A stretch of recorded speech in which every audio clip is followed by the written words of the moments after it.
गणेशाय नमः। क्या भरोसा है इस जिंदगी का, क्या भरोसा है इस जिंदगी का, और साथ देती नहीं है किसी का। क्या भरोसा है इस जिंदगी का, साथ देती नहीं है किसी का। क्या भरोसा है इस जिंदगी का, साथ देती नहीं है किसी का। क्या भरोसा है इस जिंदगी।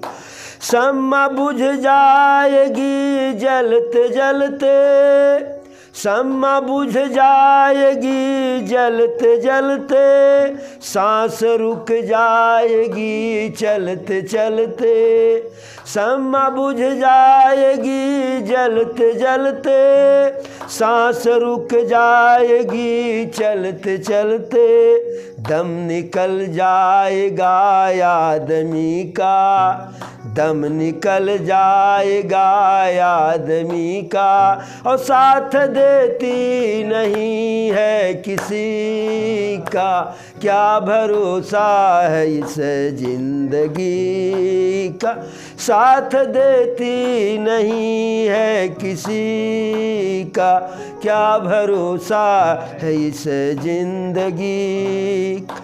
दुनिया की है हकीकत पुरानी, दुनिया की है हकीकत पुरानी, चलते रहना है इसकी रवानी। दुनिया की है हकीकत पुरानी, चलते रहना है इसकी रवानी। फर्ज पूरा करो बंदगी का, फर्ज पूरा करो बंदगी का, और साथ देती नहीं है किसी का। क्या भरोसा है इस जिंदगी का, साथ देती नहीं है किसी का। क्या भरोसा है इस जिंदगी का। हम रहे ना रहे मुहब्बत रहेगी, हम रहे ना रहे मुहब्बत रहेगी। दास्तां अपनी दुनिया कहेगी, हम रहे ना मुहब्बत रहेगी, हम रहे ना मुहब्बत रहेगी। दास्तां अपनी दुनिया कहेगी, नाम रह जाएगा आदमी का, नाम रह जाएगा आदमी का। साथ देती नहीं है किसी का। क्या भरोसा है इस जिंदगी का, क्या भरोसा है इस जिंदगी का।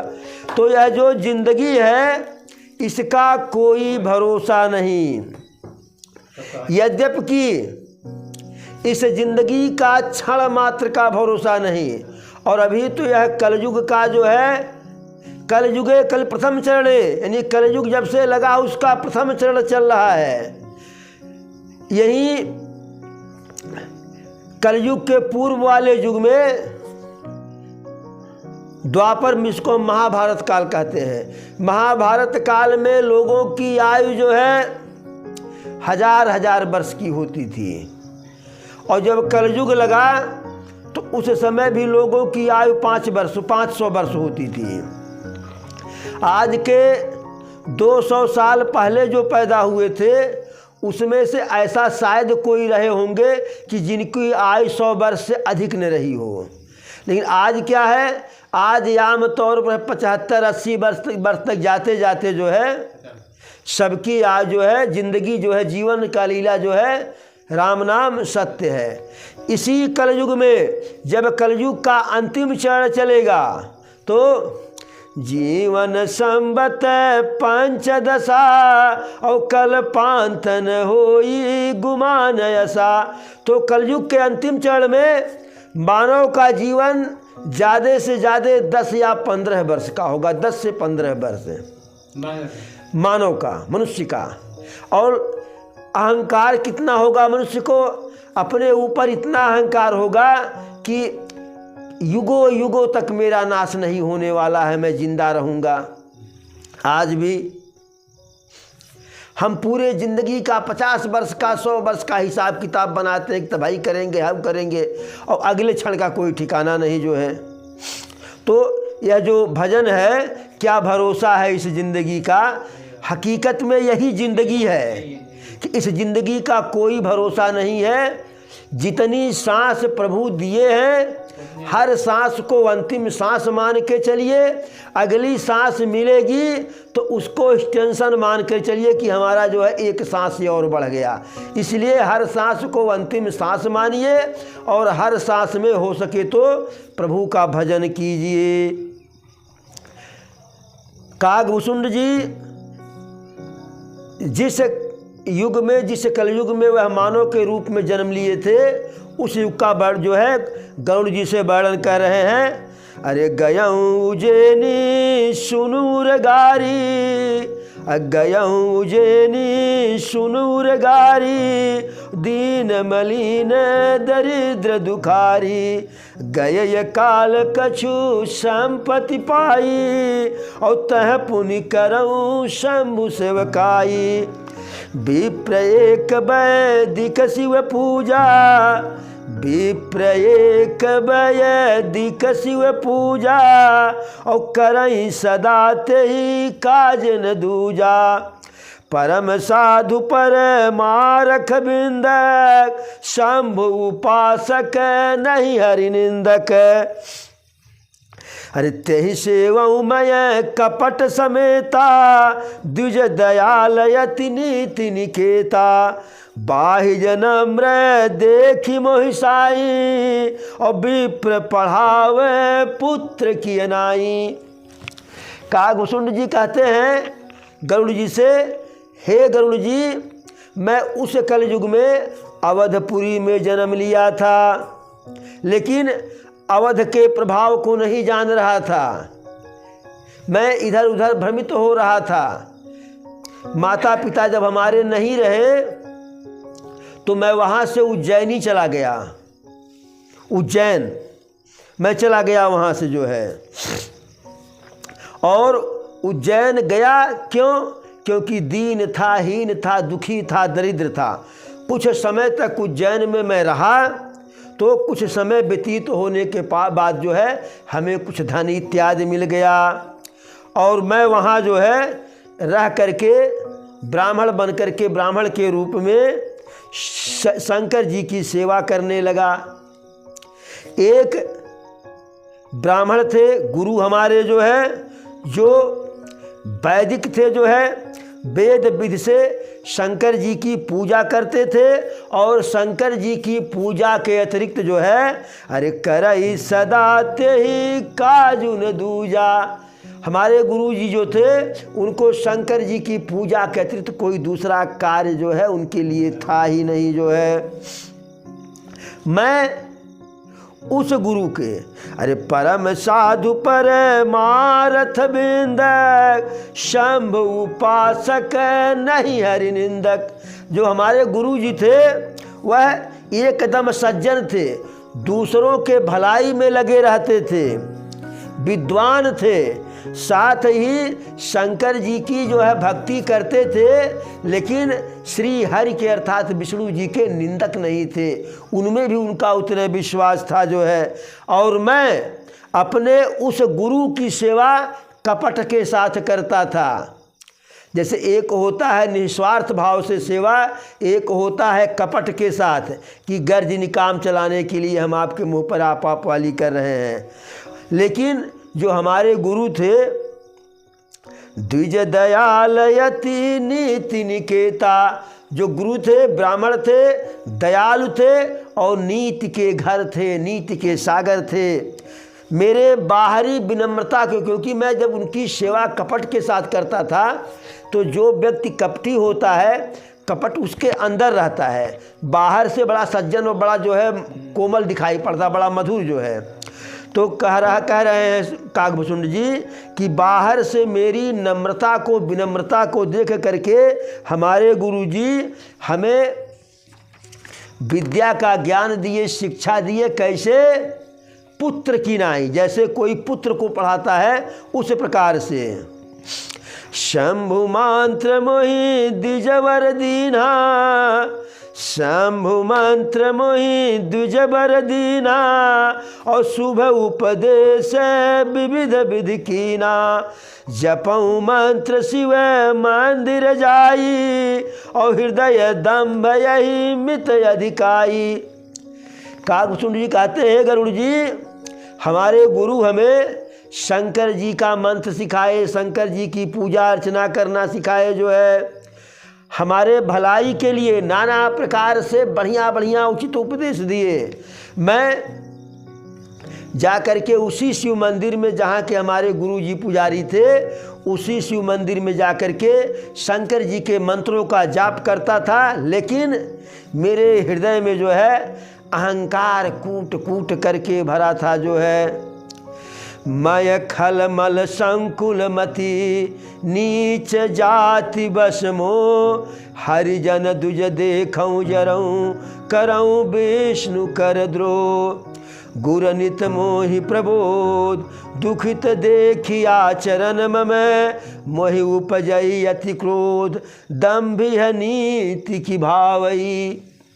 काकभूषुंड जी कहते हैं क्योंकि काकभूषुंड जी कलयुग में जब उज्जैन गए तो ब्राह्मण तो बन करके गए, लेकिन शूद्र वर्ण में पैदा हुए थे। इसलिए कहते हैं कि मैं खल मल संकुच मति, कि मैं एक तो नीच पाप में मलिन बुद्धि वाला, और नीच जाति बस मोह, शूद्र जाति में शूद्र वर्ण में उत्पन्न होने के कारण जो है और मोह से ग्रसित था, जो है लालची था, जो है। इसलिए हरिजन द्विज देखेऊँ जरेऊँ, भगवान के भक्त श्री विष्णु के भक्त को और ब्राह्मण को देखते ही जरता था मैं।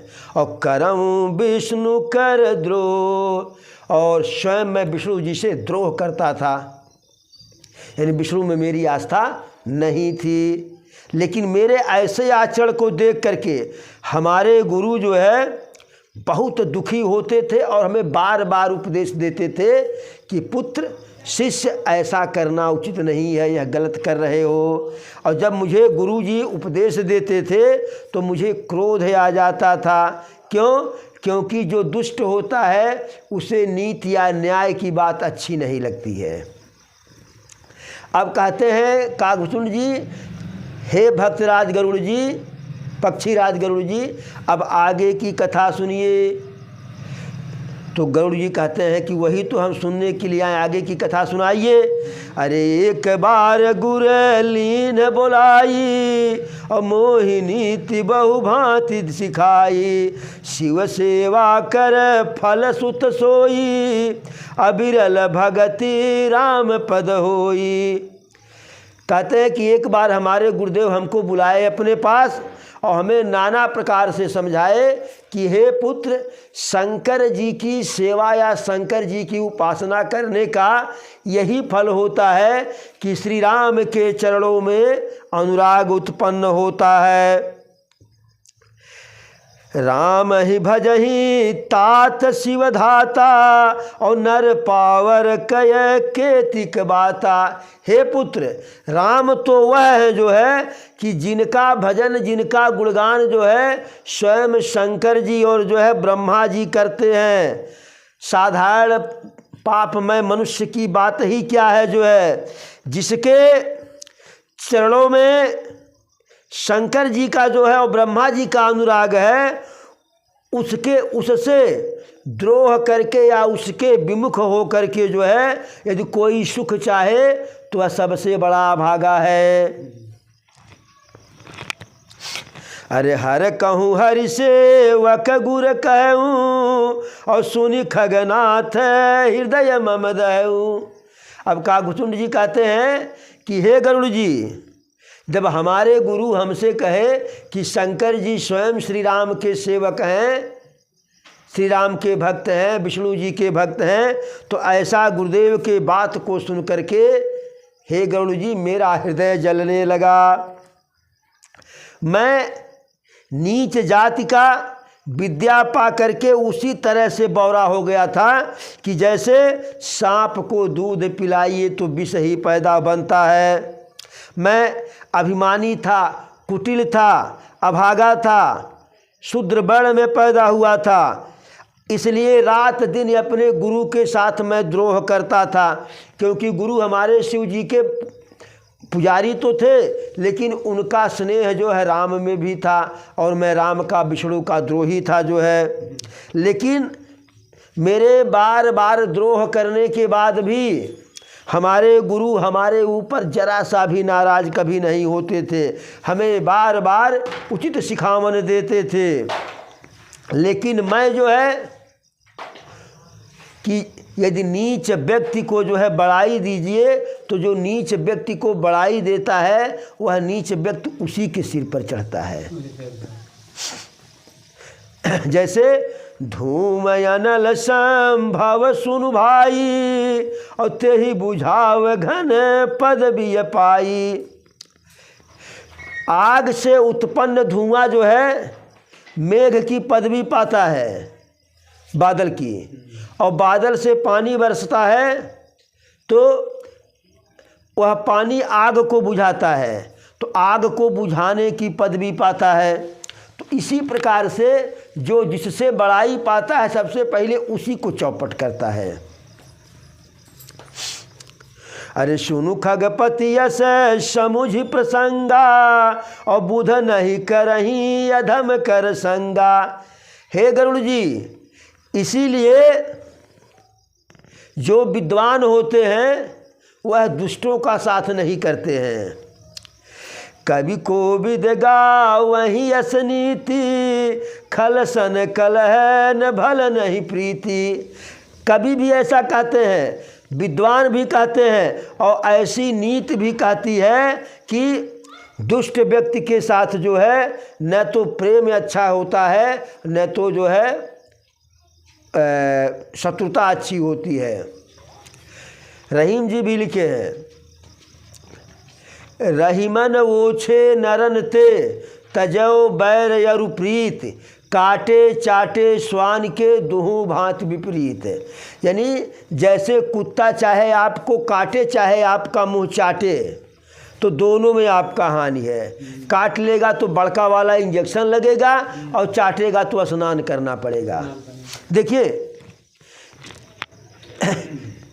हमारे शास्त्रों में लिखा गया है कि कुत्ता यदि घर में प्रवेश कर जाए तो समझिए उस दिन का सारा पुण्य जो है व्यर्थ हो जाता है। कुत्ता से का स्पर्श नहीं करना चाहिए। इसका मतलब नहीं कि कुत्ता से जो है द्रोह कीजिए, कुत्ता को मारिए, ऐसी बात नहीं है। हमारे शास्त्र में यह भी लिखा गया है कि यदि घर पे भोजन बन रहा है तो पहली रोटी गाय के लिए और अंतिम रोटी कुत्ता के लिए। कुत्ता से प्रेम कीजिए क्योंकि वह भी जीव है, लेकिन उसका स्पर्श न कीजिए सामान्य परिस्थिति में। उसे घर में ले आने दीजिए, उसे बिस्तर पर न चढ़ने। देखिए आज क्या होता है, गौ माता की वह सेवा नहीं होगी, लेकिन कुत्ता कार में बैठेगा, कुत्ता मेम साहब के बिस्तर पर बैठेगा, लेकिन गौ माता की सेवा नहीं होगी। तो ऐसे लोग पाप के भागी होते हैं। हाँ, कुत्ता का स्पर्श करना है कब? बाय द वे कुत्ते को चोट लग जाए, कहीं पक जाए, कट जाए, तो परमार्थ के लिए उसका स्पर्श, उसका इलाज कीजिए, चिकित्सा कीजिए, दवा इत्यादि लगाइए। लेकिन सामान्य परिस्थिति में कुत्ता का स्पर्श जो है निषेध है हमारे शास्त्रों में। मय खल हृदय कपट कुटिलाई और गुरु हित कहीं न मोहि सुहाई। कहते हैं काकभूषुंड जी कि मैं नीच, मेरे हृदय में कपट थी, क्या कहते हैं, कुटिलता भरी हुई थी। इसलिए गुरु हमें, जो हमारे गुरुदेव बार बार हमको अच्छी बात बताते थे, अच्छा उपदेश करते थे कि पुत्र ऐसा न करो, वैसा करो, वैसा न करो, वैसा करो, वह मुझे अच्छा नहीं लगता था। एक बार मैं, कागभूषण जी कहते हैं कि एक बार मैं उसी शिव मंदिर में बैठ कर के शिव जी का जो है पूजा कर रहा था, उनके मंत्रों का, नाम का जाप कर रहा था। इतने में हमारे गुरु आ गए और मैं अहंकार के कारण जो है उठ करके गुरु को प्रणाम नहीं किया। हमारे गुरु अति दयाल थे, उन्हें जरा सा भी क्रोध नहीं मेरे ऊपर आया, लेकिन गुरु के इस अपमान को देख करके जो है स्वयं शंकर जी को बर्दाश्त नहीं हुआ। देखिए, गुरु के आने के बाद आप जैसे भी स्थिति में हो, उनके सम्मान में खड़ा होना चाहिए, गुरु के चरण का रज लेना चाहिए। लेकिन ऐसा होता नहीं है। जो गज और ग्राह की लड़ाई हुई, श्रीमद् भागवत में कथा में है, जो है कहानी है, कथा श्रीमद् भागवत की। जो गज था जो है इंद्रदुम्न नाम का राजा पूर्व जन्म में था। एक बार अगस्त ऋषि वहाँ टहलते हुए चले गए। हालांकि इंद्रदुम्न विष्णु का बहुत बड़ा भक्त था, तो वह बैठ करके जो है मैंने आसन पर श्री हरि का पूजा करे, तो पूजा में मस्त था जो है इंद्रदुम्न। अगस्त ऋषि पहुँचे तो वह पूजा में उसका ध्यान था, उसे नहीं पता चला कि अगस्त ऋषि आए हैं। और अगस्त ऋषि को लगा जो है कि यह हमें जानबूझ करके मेरी अवहेलना कर रहा है, मेरा अनादर कर रहा है। तो अगस्त ऋषि श्राप दे दिए, हाथी की तरह से बैठे हो जाओ, हाथी बन जाओ। तो अगले जन्म में जा कर के गजराज बना। तो बहुत रोया बिलखा जो है। तो भाई ठीक है, अब श्राप तो दे दिए, हाथी बनोगे, लेकिन हाथियों के राजा बनोगे। कहा कि हाथी रहेंगे, राजा रहे या रंग, उससे क्या फ़र्क पड़ने वाला है, मानव का राजा तो नहीं रह जाऊंगा। कहे कि हाँ, मानव के राजा नहीं रहोगे, मनुष्य नहीं रहोगे, लेकिन उसी गज योनि में प्रभु के द्वारा तुम्हें मुक्ति मिलेगी, प्रभु का दर्शन होगा। तब थोड़ा सा संतुष्टि हुआ। और जो ग्राह था, ग्राह गंधर्व था, जो है लुलू नाम का गंधर्व था। तो उन गंधर्वों का काम ही होता है कि लोगों को हंसाना, लोगों का मजाक करना, लोगों का मनोरंजन करना। तो एक बार वो दुर्वासा ऋषि जल में स्नान कर रहे थे, तो लूलू जा करके उनके पैरों को पकड़ लिया धीरे से जलाशय में। अब इनको लगा, दुर्वासा ऋषि को, कोई जो है मगरमच्छ हमारे पैर को पकड़ लिया है। चौंक गए, थर थर कांपने लगे, पैर झटके तो लूलू नामक गंधर्व को देखे जो है बहुत क्रोध आया दुर्वासा ऋषि को। कहे कि तुम जिस प्रकार से मेरे पैर को पकड़े हो जल में आकर के, तो जल में पैरों को पकड़ने का कार्य जो है मगरमच्छ करता है, क्रोकोडाइल। जाओ क्रोकोडाइल हो जाओ। अरे वह कहा, प्रभु यह कौन सा श्राप आप हमको दे दिए? अरे मैं तो गंधर्व हूँ, मेरा कार्य ही है लोगों को हंसाना, लोगों का मनोरंजन करना। तो मैं अपने कार्य के अनुसार कार्य किया। कहे अब तो भाई श्राप दे दिए, अब यह तो वापस होगा नहीं। ठीक है, जाओ, मगरमच्छ जरूर बनोगे, लेकिन मगर के योनि में प्रभु तुम्हारा जो है मोक्ष कर देंगे। तब वही गजराज जब स्नान करने के लिए गया जलाशय में, और गजराज के पास बहुत लंबी परिवारी थी, कई रानियां थी, कई पुत्र थे जो है, और सारे जंगली जानवरों का वो राजा था। सारे जंगली जानवरों से कहता था कि तुम्हें डरने की कोई बात नहीं, जंगल का राजा मैं हूँ। अपने परिवार में बिल्कुल मस्त रहता था, परिवार के भरण पोषण में लगा रहता था। एक बार वह गया जलाशय में स्नान करने के लिए पूरे परिवार के साथ। बड़ी देर तक स्नान किया। स्नान करते करते अब सारे उसके परिवार वाले, बेटा बेटी, सारी महारानियां सब निकल के आने लगी। उससे कहीं अरे आज यहीं रहना है? तो उसने कहा कि नहीं भाई, निकलना तो चाह रहे हैं, लग रहा है कि मेरे पैर को किसी जान जो है जल जीव ने पकड़ लिया है, हमको जान नहीं रहा है। अभी जैसे हमको जानेगा तो हमसे क्षमा मांगेगा। बाहर निकलने का प्रयास किया, लेकिन गजराज तो जमीन का जंगल का राजा है और जल का राजा तो मगर है, भाई उनका। उससे अधिक जो है बल उसके पास जल में नहीं है। कोशिश किया लेकिन नहीं आ पा रहा, तो अपने परिवार के लोगों से कहा जरा तुम लोग तक्का लगाओ तो मेरे पैर को पकड़ो, सूंड को पकड़ो। जो है सब ने मिल कर के जो है प्रयास किया, फिर भी टस का मस नहीं। जो है धीरे धीरे एक एक करके लोग बाहर निकले आए। बच्चों ने कहा कि पिताजी अब तो आप निकलने वाले नहीं हैं और हम लोग सिर्फ जल ग्रहण करके रहेंगे नहीं, अब चल रहे हैं, जंगल से कुछ जो है भोजन इत्यादि करके आएंगे, फिर तब आपको देखते हैं निकालेंगे। बेटे बेटी चली गए। जो पत्नियां थीं, हस्तिनियां जो है एक एक करके सब चली गईं। जो सबसे बड़ी वाली पत्नी थी, हस्तिनी थी, सबसे पहले वाली, वह दुखी भाव से वहीं जलाशय के किनारे खड़ी है बड़ी देर तक। जो है और जैसे जैसे लोग जा रहे हैं वैसे गजराज सबको दीन अवस्था में देख रहा है कि यहाँ इन्हीं लोगों के लिए हमने जो है सब कुछ उपाय किया, आज यही लोग हमको छोड़ करके जा रहे हैं। लास्ट में वह जो बड़ी वाली रानी थी वह भी कही स्वामी अब इस जन्म में तो आपसे मुलाकात नहीं होने वाली है, ईश्वर से प्रार्थना करेंगे कि अगला जन्म में आपसे मुलाकात हो, अब हम भी जा रहे हैं। वह कहा आप भी जा रही हो? कहीं क्या करें, सिर्फ जल ग्रहण करने से काम नहीं चलेगा। दिन भर युद्ध होता रहा।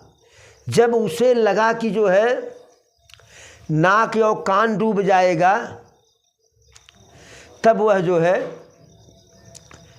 भगवान की स्तुति किया और बड़ा गोल मोल स्तुति किया। जो है देखिए, यदि हम भगवत भजन करते हैं तो ही हमें भगवान का नाम याद आता है, संकट में भी।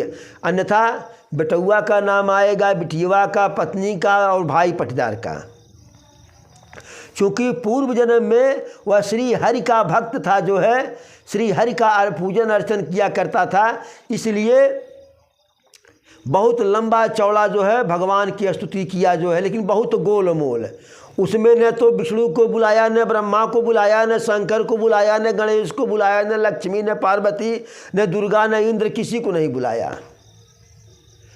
वह कहा जो नारायण हैं, जो अजन्मा है, जो सबके मालिक हैं, जो नाथों के नाथ हैं, अनाथों के, ऐसे करके बड़ी लंबी स्तुति जो है किया। अब सारे देवता आकाश से देख रहे हैं गज और ग्राह की लड़ाई। शंकर जी कह रहे हैं कि अब यदि एक बार भोले बाबा ही कह दिया होता तो मैं त्रिशूल लेके चला जाता। इंद्र कह रहे हैं कि एक बार इंद्र का नाम ले लिए तो मैं वज्र लेके पहुंच जाता है रावत हाथी के साथ। ब्रह्मा जी कह रहे हैं कि अगर एक बार ब्रह्मा जी का सिर्फ नाम लिया होता, न भी बुलाया तो भी मैं पहुंच जाता। अब सबके सब खड़े हैं, कोई नहीं जा रहा है। जब यह आवाज़ द्वारिका में पहुंची, हे गोविंद राखु शरण, हे गोविंद राखु शरण, अब तो जीवन हारे, हे गोविंद राखु शरण, अब तो जीवन हारे, हे गोविंद राखु शरण। द्वारिका में शब्द गयो, द्वारिका में शब्द गयो, बीच के लाइन को हम छोड़ दिए हैं। द्वारिका में शब्द गयो शोर भयो भारे, द्वारिका में शब्द गयो शोर भयो भारे, शंख चक्र गदा पदम, शंख चक्र गदा पदम गरुड़ लय सिधारे, हे गोविंद राखु शरण अब तो जीवन हारे, हे गोविंद राखु शरण। तो जैसे द्वारिका में शब्द गया, कन्हैया रुक्मिणी जी के साथ जो है अंदर राजमहल में है, उनके कान में शब्द जैसे गया कि हे गोविंद राखु शरण। अचानक जैसे कोई निद्रा में होता है, जोर से जगाओ तो अचानक से जगता है, हड़बड़ा करके कन्हैया जगे जो है। रुक्मिणी कही कहाँ? कन्हैया कहे कि एक हमारा भक्त हमको पुकार रहा है। कहे आए? कन्हैया कह करके पुकारा, मुरलीधर कह के पुकारा, द्वारिकाधीश कह के पुकारा, गिरधर कह करके पुकारा, वासुदेव कहा? कहे नहीं। तो कहें जब नाम नहीं लिया, जैसे सारे देवता नहीं जा रहे हैं वैसे आप भी मत जाओ, जब नाम लेगा तब चले जाना। कन्हैया कहे कि जब तक वह नाम लेगा तब तक जो है हमें पहुंचने में विलंब हो जाएगा। तो कहीं कैसे आप जान रहे हो कि आप ही को बुला रहा है?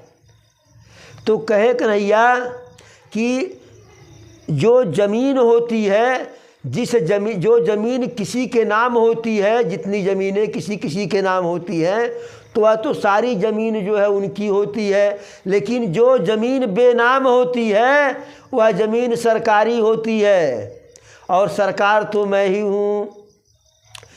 फिर कहे जो है कि जिसका कोई नहीं होता है, जिसे बचाने कोई नहीं जाता, उसे बचाने हम जाते हैं। तो कन्हैया आवाज़ दिए गरुड़ को, गरुड़ जी एकदम बिल्कुल जल्दी से चलिए, पहुंचना है फला तालाब में, तालाब के पास। अब गरुड़ जी के मन में अहंकार हो गया कि कहीं जाना होता है तो सबसे पहले हमारी ही आवश्यकता पड़ती है। कन्हैया मन ही मन मुस्काए, कहे ओ लगता है इनको अहंकार हो गया है, सबसे पहले इन्हीं को जो है इन्हीं का उद्धार करना है, इनके अहंकार को ही समाप्त करना है। तो गरुड़ जी आए, फड़ कहे कि सरकार बैठ लीजिए। कहे बैठेंगे बाद में, तो गरुड़ जी के ऊपर एक अंगुली अपना रख दिए कन्हैया। कहें बोलो, फड़ किए, लेकिन जो है जमीन उड़ने की ज़मीन पर से हिल नहीं पाए, जो है पंख पर फड़फड़ाया जो है। कहे क्या हुआ? कहे प्रभु पता नहीं क्यों जो है ऊपर जा ही नहीं पा रहे हैं। कहे यही तुम्हें अहंकार हुआ था, तुम जानते हो कि तुम मुझे लेकर के उड़ते हो, अरे मैं खुद तुम्हें लेकर के चलता हूँ तब तुम उड़ते हो। तुरंत जो है गरुड़ जी हाथ जोड़ लिए, तब वहाँ बैठे जो है, तब वहाँ गरुड़ जी के पीठ पर बैठे और बड़ी तीव्र गति से गए। जब वह गजराज देख लिया ऊपर आसमान में कि नारायण आ गए हैं हमें बचाने के लिए, प्रभु आ गए हैं, तब वह सोचा कि अब प्रभु आ गए। तब जब प्रभु को देख लिया ऊपर, तब उसे अपना जो है गम वह भूल गया। हमें चिंता नहीं उनकी, उन्हें चिंता हमारी है, हमारी नैया के खेवैया सुदर्शन चक्रधारी है।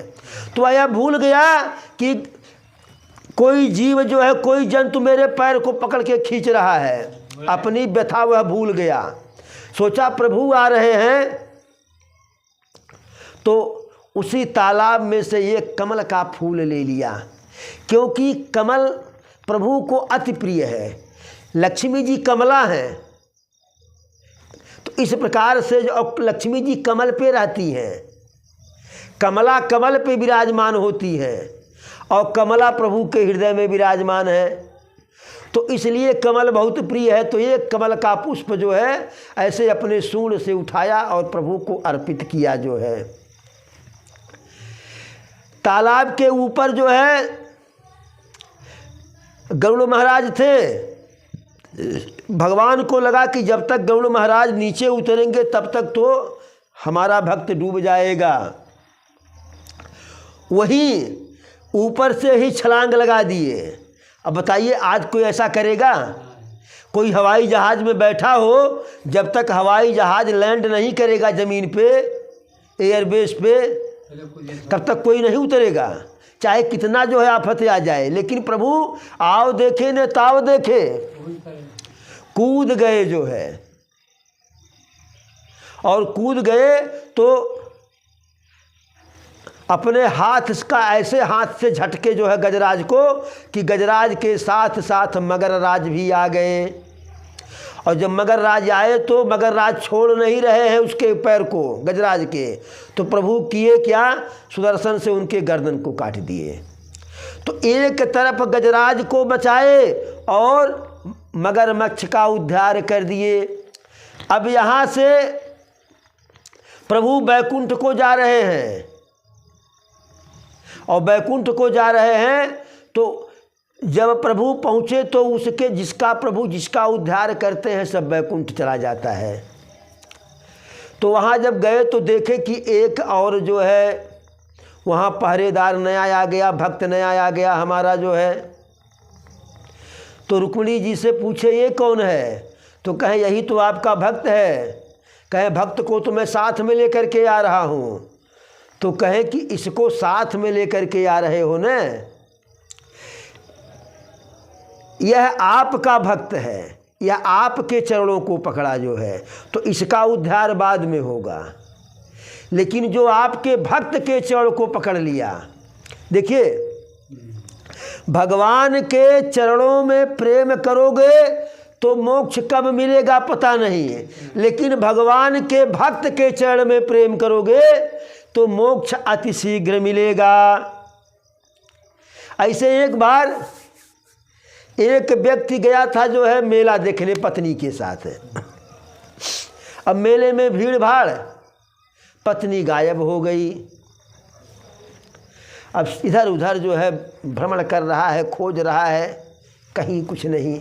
हार मान करके प्रभु श्री रामचंद्र जी का मंदिर उसी मेले में था जो है, उस मंदिर में गया। पुजारी कहा क्या बात है? तो कहे कि पत्नी गायब हो गई है, मंदिर में आए हैं, प्रभु चाहेंगे तो पत्नी मिल जाएगी। तो कहे अरे ऐसे, अरे कुछ चढ़ावा उढ़ावा लाओ, कुछ दान दक्षिणा, तब न पत्नी आएगी, तब न पत्नी को भक्त प्रभु मिलवाएंगे। तो संपन्न व्यक्ति था, गया जो है 5 किलो लड्डू बड़े से थाल में लेकर के आया, और 500 की नोट जो है। बगल में हनुमान जी का मंदिर था जो है। अब ये प्रभु के मंदिर में जा ही रहा है, लेकिन हनुमान जी के मंदिर की तरफ देख लिया। तो हनुमान जी के मंदिर का पुजारी सोचा इतना सारा लड्डू और 500 रुपया सब उधर चला जाएगा, इधर कुछ आता तो इधर का भी काम बनता जो है। धीरे से संकेत की इधर आया, इधर आओ। तो गया वहाँ पहले हनुमान जी के मंदिर में, यहाँ राम जी के मंदिर में चढ़ाने के पहले हनुमान जी के मंदिर में गया। कहा पुजारी, कहा तुम बहुत परेशान लग रहे हो। कहा परेशानी की बात ही है, पत्नी गायब हो गई है, पत्नी गायब हो गई है, नहीं मिल रही है। तो कहा जब पत्नी गायब हो गई है, नहीं मिल रही है, पत्नी को ढूंढ रहे हो, तब वहाँ प्रभु के मंदिर में क्या करने के लिए गए हो? कहे भगवान है, प्रभु है, मालिक है। कहे मालिक की बात नहीं है, किसी की पत्नी गायब हो जाए तो ढूंढने का कार्य तो हमारे जो हनुमान जी करते हैं। कहे अरे वो तो हनुमान जी उनके सेवक हैं और वो मालिक हैं। तो कहा कि बात मालिक और सेवक की नहीं है, कौन सा विभाग किसके पास है, अब उसके पल्ले बात नहीं पड़ रही है। कहा ना मालिक है। कहा ठीक है। हनुमान जी का पुजारी कहा ठीक है, ये बताओ राम जी की पत्नी गायब हुई थी सीता मैया? कहा हाँ। कहे उनका पता कौन लगाया था जो है? तो कहे हनुमान जी। तब हनुमान जी का पुजारी कहे कि ये बताओ, जो अपनी पत्नी को नहीं खोज पाए वह तुम्हारी पत्नी को का खाक खोजेंगे। अब बात उसके समझ में आ गई जो है। अब लड्डू वहीं चढ़ा दिया और 500 रुपया हनुमान जी के चरणों में रख दिया। संजोग को तो अपने हित की बात किया पुजारी, लेकिन जो है संजोग की बात, घूमते टहलते खोजते खुजाते उसकी पत्नी भी वहीं आ गई। अब पत्नी आ गई, हनुमान जी को लड्डू चढ़ा, दक्षिणा चढ़ा, पत्नी आ गई तत्काल जो है। तो बोलो बजरंग बली की। इसीलिए प्रभु के जो है भक्त कहते हैं, राम से बड़ा राम कर दास। तो रुक्मिणी कहीं कि जो आपके भक्तों का पैर पकड़ लेगा वह अति शीघ्र मोक्ष पा जाएगा। अब आगे की कथा सुनिए। जब वह कागसुंडी कहते हैं कि जब मैं खड़ा नहीं हुआ, गुरु का सम्मान नहीं किया जो है, तो गुरु को हमारे जरा सा भी क्रोध नहीं आया, लेकिन गुरु का अपमान शंकर जी से बर्दाश्त नहीं हुआ। शंकर जी क्रोधित होकर के, अरे मंदिर माझ भैया नभवानी और हत भाग्य अज्ञ अभिमानी। मंदिर के बीचों बीच आकाशवाणी होती है, मंदिर से, आकाश से मंदिर के बीचों बीच आकाशवाणी होती है कि हे पापी, हे अभिमानी जो है, तू बहुत बड़ा अभिमानी है। यद्यपि तेरे गुरु को तेरे अहंकार पर जरा भी क्रोध नहीं है, क्योंकि तेरे गुरु जो है अत्यधिक कृपाल हैं और यथार्थ का ज्ञान उनको है। फिर भी मैं गुरु के अपमान को बर्दाश्त नहीं कर सकता हूँ, इसलिए हठ पूर्वक तुझको कठिन श्राप दूंगा, क्योंकि नीति का विरोध करने वाला मुझे कदापि सुहाता नहीं है, अच्छा नहीं लगता है। अरे जवन ही दंड करऊँ खल तोरा और भ्रष्ट हो सुति मार्ग मोरा। हे दुष्ट, तुझे दंडित न करूं, तुझे श्राप न दूं, तो जो श्रुति का मार्ग है, वेद पुराण के बताए हुए मार्ग हैं, मेरे द्वारा जो नियम बनाया गया है कि कहा भी जाता है गुरुर् ब्रह्मा गुरुर्विष्णु गुरुर्देवो महेश्वर गुरु साक्षात परम ब्रह्म तस्मै श्री गुरुवे नमः। तो गुरु का स्थान ब्रह्मा विष्णु महेश से भी ऊंचा है, साक्षात ब्रह्म है गुरु जो है। तो कहे कि यह तो जो है क्या कहते हैं, वेद मार्ग ही भ्रष्ट हो जाएगा। और जो गुरु से ईर्ष्या करता है, द्वेष करता है, वह करोड़ों युग तक जो है रौरव नरक में पड़ता है। अरे त्रिजग जो निपुनि धरहि शरीरा अयुत जन्म भरी पावहि पीरा। फिर वह जो है त्रियक योनि अर्थात पशु पक्षी आदि योनियों को धारण करता है और 10,000 जन्मों तक दुख पाता है। तू अजगर की तरह से बैठा रहा गुरु के आने के बाद, तो मैं तुमको श्राप देता हूँ, जा कर के अजगर हो जाओ। अब जैसे यह श्राप की बात हुई जो है, अरे हाहाकार कीन गुरु, हाहाकार कीन गुरु, दारुण सुन शिव पाप, कंपित मोहि बिलोकियति उर उपजा परिताप। कागभूषण जी कहते जैसे इस श्राप की आवाज़ हमारे गुरु के कान में पड़ा तो हाहाकार हो गए जो है, और मैं कँपने लगा शंकर जी के श्राप को सुन करके। मेरे हृदय में बहुत संताप उत्पन्न हो गया। तो मेरे गुरु मेरे इस दुख को देख करके जो है हाथ जोड़ करके शंकर जी के वही मंदिर में गुरु हमारे बैठ गए और गदगद स्वर से शंकर जी की स्तुति करने लगे। नमामि समीशान निर्वाण रूप विभुं व्यापकं ब्रह्म वेदं स्वरूपं निजं निर्गुणं निर्विकल्पं निरीह चिदाकाशमाकाशवासं भजेऽहं निराकारमोङ्कार मूलं तुरीयं गिरा ज्ञानगोतीतमीशं गिरीशं करालं महाकाल कालं कृपालं गुणागार संसार पारं नतोऽहम् तुषाराद्रिशङ्काश गौरं गभीर मनोभूत कोटि प्रभाश्री शरीरम् स्फुरन मौलिकल्लोलनी चारुगंगा लसद भाल बालेन्दुकंठे भुजंगा चलत कुंडलम भ्रूषुनेत्रं विशालम प्रसन्नाननं नीलकंठं दयालम मृगाधीश चर्मांबरं मुंडमालं प्रियं शंकरं सर्वनाथं भजामि प्रचंडं प्रकृष्टं प्रगल्भं परेशं अखंडं अजं भानुकोटि प्रकाशं त्रयशूल निर्मूलनम शूलपाणि भजेऽहं भवानी पतिं भावगम्यं कलातीत कल्याण कल्पान्तकारी सदा सज्जनानन्ददाता पुरारी चिदानंद संदोह मोहापहारी प्रसीद प्रसीद प्रभु मन्मथारी नयावदुमानाथ पादारविन्दं भजन्ति लोके परे वा नराणा न ताव सुखं शांति संतापनाशं प्रसीद प्रभु सर्वभूतादिवासम् न जानामि योगं जपं नैव पूजा न तो हम सदा सर्वदा शम्भुतुभ्यं जरा जन्म दुःखोगतातप्यमान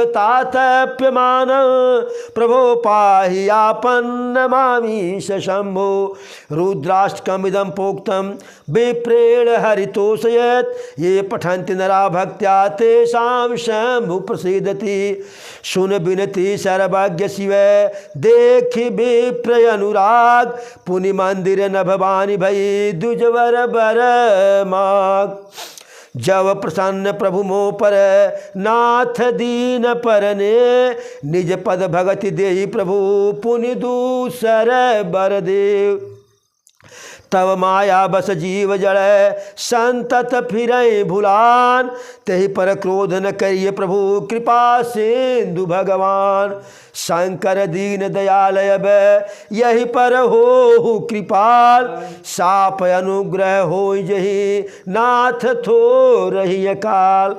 जब कागभूषण के गुरु जी शंकर जी की स्तुति किए तो लंबी चौड़ी स्तुति है, उस स्तुति का कागभूषण जी कहते हैं रुद्राष्टकम इदम प्रोक्तम विप्रेण हर तोषये ये पठन्ति नरा भक्त्या ते शाम शंभु प्रसिद्धति।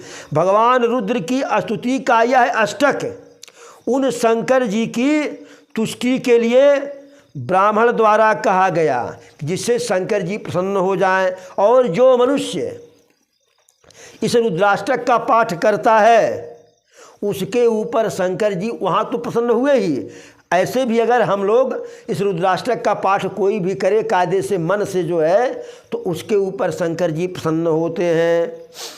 अब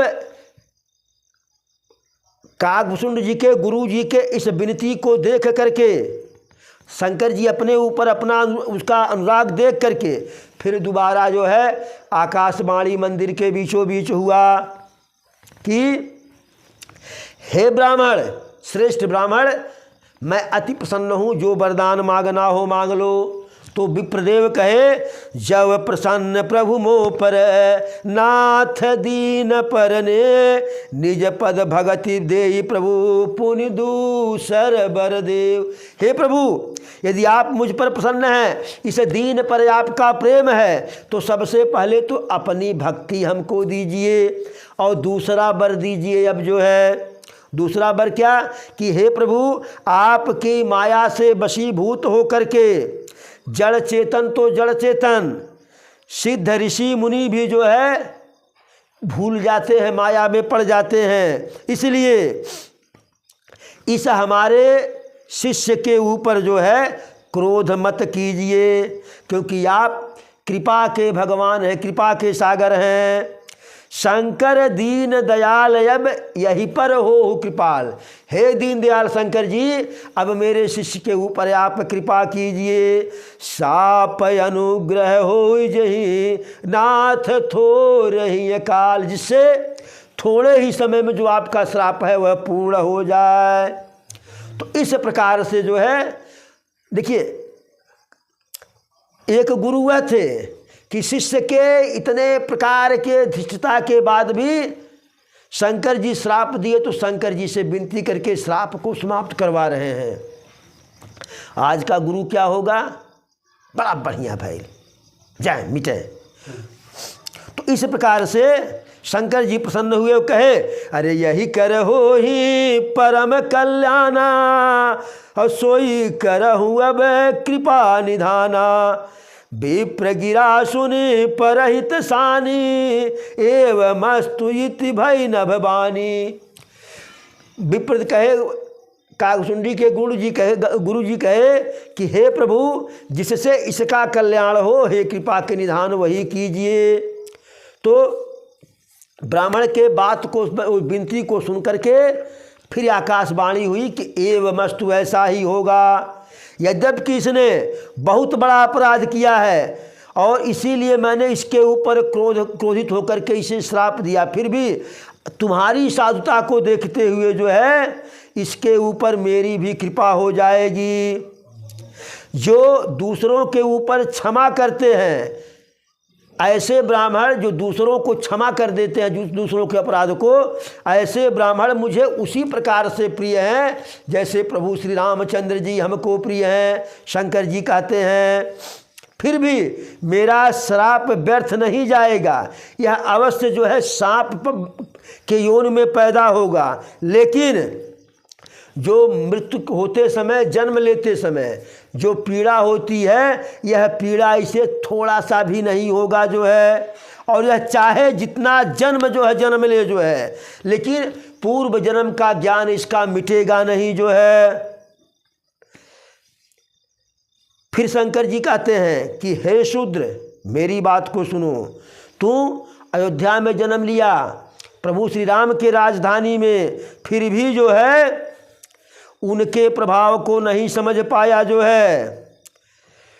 पुरी का प्रभाव जो है तभी कोई जानेगा कि जब उसके हृदय में राम के चरणों के प्रति प्रेम हो। अरे सुनु मम बचन सत्य अब भाई, हरि तो सन ब्रज द्विज सेवकाई।